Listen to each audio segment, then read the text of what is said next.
ಕರ್ನಾಟಕ ಅನುದಾನ ರಹಿತ ಖಾಸಗಿ ಶಾಲಾ ಆಡಳಿತ ಮಂಡಳಿ ಸಂಘದಿಂದ ವಿವಿಧ ಕನ್ನಡಪರ ಸಂಘಟನೆಯ ಆಶ್ರಯದಲ್ಲಿ ಇವತ್ತು ಕರ್ನಾಟಕದಾದ್ಯಂತ 9 ಬೇಡಿಕೆಗಳನ್ನು ಈಡೇರಿಸಲು ಆಗ್ರಹಿಸಿ ಒಂದು ದಿನದ ಸಾಂಕೇತಿಕ ಧರಣಿ ಸತ್ಯಾಗ್ರಹ ಮಾಡ್ತಾ ಇದ್ದೀವಿ.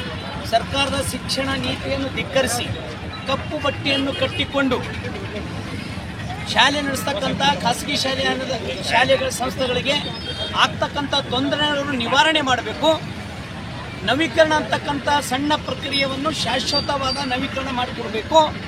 ಶಾಲೆ ಪ್ರಾರಂಭ ಮಾಡಬೇಕಾದ್ರೆ ಇರ್ತಕ್ಕಂಥ ಷರತ್ತುಗಳನ್ನು ಸಡಿಲಗೊಳಿಸಬೇಕು ಮತ್ತು ಬಡ ಮಕ್ಕಳಿಗೆ ಆಶ್ರಯ ಆಗಿರ್ತಕ್ಕಂಥ RT ಮರುಜಾರಿ ಆಗಬೇಕಂತ ಹೀಗೆ 9 ಬೇಡಿಕೆ ಇಟ್ಕೊಂಡು ಕನ್ನಡ ಶಾಲೆಗಳ ಸಬಲೀಕರಣ ಕಾಯ್ದೆಯನ್ನು ಜಾರಿಗೆ ಬರಬೇಕಂತ ಹೇಳಿ ಆಗ್ರಹಿಸಿ ಇವತ್ತು ರಾಜ್ಯಾದ್ಯಂತ ಒಂದು ದಿನದ ಸಾಂಕೇತಿಕ ಧರಣಿ ನಾವು ಮಾಡ್ತಾ ಇದ್ದೀವಿ.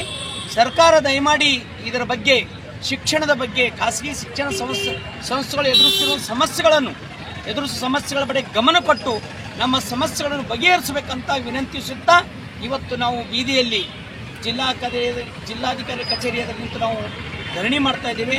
ಎಲ್ಲ ತಾಲೂಕು ಮಟ್ಟದಲ್ಲಿ ತಹಶೀಲ್ ಕಚೇರಿಯಲ್ಲಿ ಧರಣಿ ನಡೀತಾ ಇದೆ. ಈ ಧರಣಿಗೆ ಅನೇಕ ಕನ್ನಡಪರ ಸಂಘಟನೆಗಳು, ಸಾಹಿತ್ಯ ಪರಿಷತ್ತು ಎಲ್ಲ ಅನೇಕ ಸಂಘಟನೆಗಳು ಬೆಂಬಲಿಸಿವೆ. ಅವ್ರಿಗೆ ಧನ್ಯವಾದ ಹೇಳ್ತೀವಿ. ಒಂದು ವೇಳೆ ಸರ್ಕಾರ ತಕ್ಷಣ ಏನಾದರೂ ಕ್ರಮ ಕೈಗೊಳ್ಳದೆ ಹೋದರೆ ಮುಂದಿನ ದಿನಗಳಲ್ಲಿ ಜಿಲ್ಲಾ ಮಟ್ಟದಲ್ಲಿ ಬೃಹತ್ ಹೋರಾಟ, ಅದಕ್ಕೂ ಮನೆಯದಿದ್ದರೆ ರಾಜ್ಯ ಮಟ್ಟದಲ್ಲಿ ದೊಡ್ಡ ಪ್ರಮಾಣದ ಹೋರಾಟ ಮಾಡಲು ತಯಾರಿಯಲ್ಲಿ ನಾವು ಸಿದ್ಧವಾಗಿದ್ದೀವಿ.